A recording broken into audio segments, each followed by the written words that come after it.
Halo bunda-bunda yang satu perjuangan dalam mengurus anak CV. Pernah gak sih bunda-bunda di luar sana menangis ketika melihat anak seusia anak kita bermain, lalu kita melihat anak kita, kapan ya anak aku bisa begitu?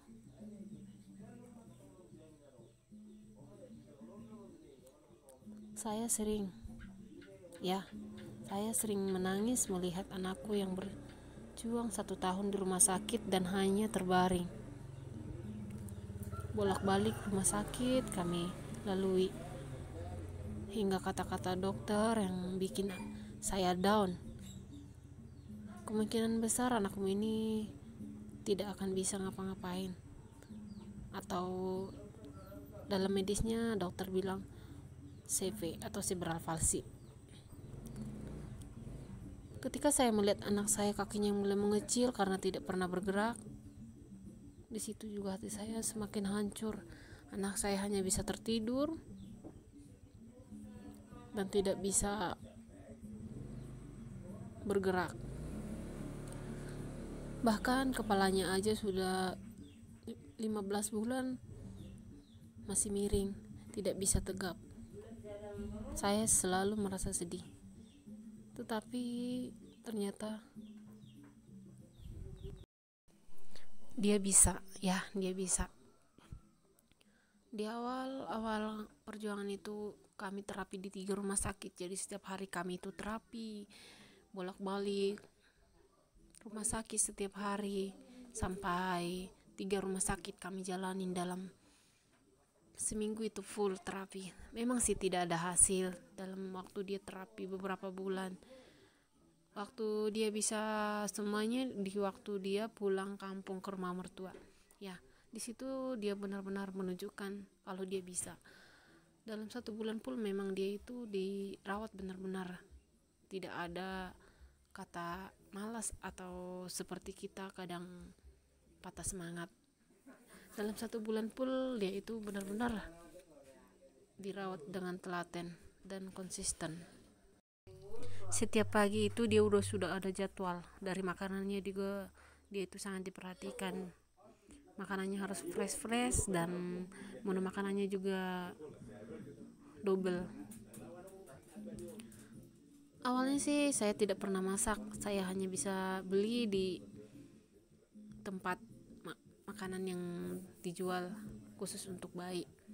Jadi setelah di sini saya baru paham, ternyata makanan yang bergizi itu sangat berperan penting dalam proses tumbuh kembang anak kita. Apalagi anak kita itu sudah berbeda dengan anak yang lain cara merawatnya. Dari pagi hingga sore, bahkan sampai malam, itu sudah ada jadwal. Dari dipoholi, mandi, makan, cemilan sehat, dan dibalurin rempah-rempah, mandi rempah-rempah, semua dilakukan hingga terapi-terapi alami. Jadi menurut saya anak kita itu sama-sama anak CV. Jadi kemungkinan besar juga anak-anak yang lain pasti bisa. Jika anak saya bisa, pasti anak-anak bunda-bunda yang lain juga pasti bisa.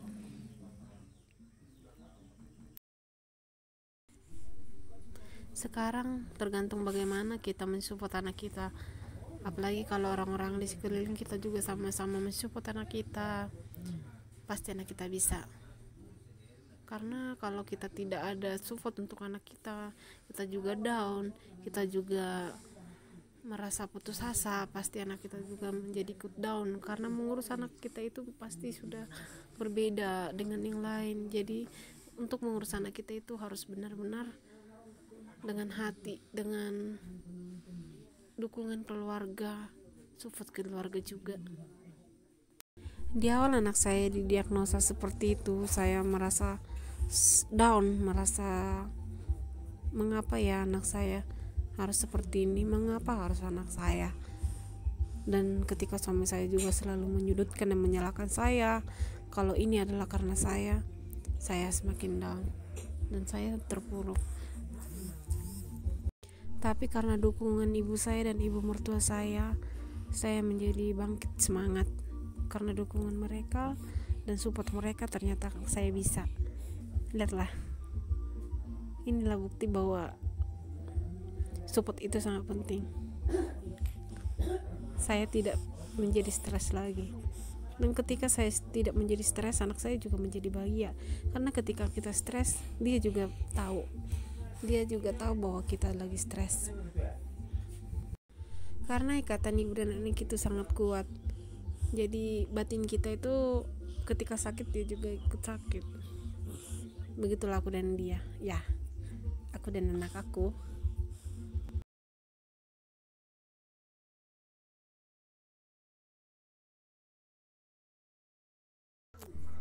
Ayo bang, makan terus bang, jangan kasih kendor bang. Ayo bang, sampai habis bang, jangan kasih sisa bang, sampai kenyang bang. Ya beginilah keseharian dia dalam 1 bulan ini. Ya otomatis saya jadi semangat masak dong, dan semangat ngasih dia makan.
Oke, segitu dulu ya. Jadi tetap semangat dan jangan lupa untuk tetap semangat. Dadah, teman-teman.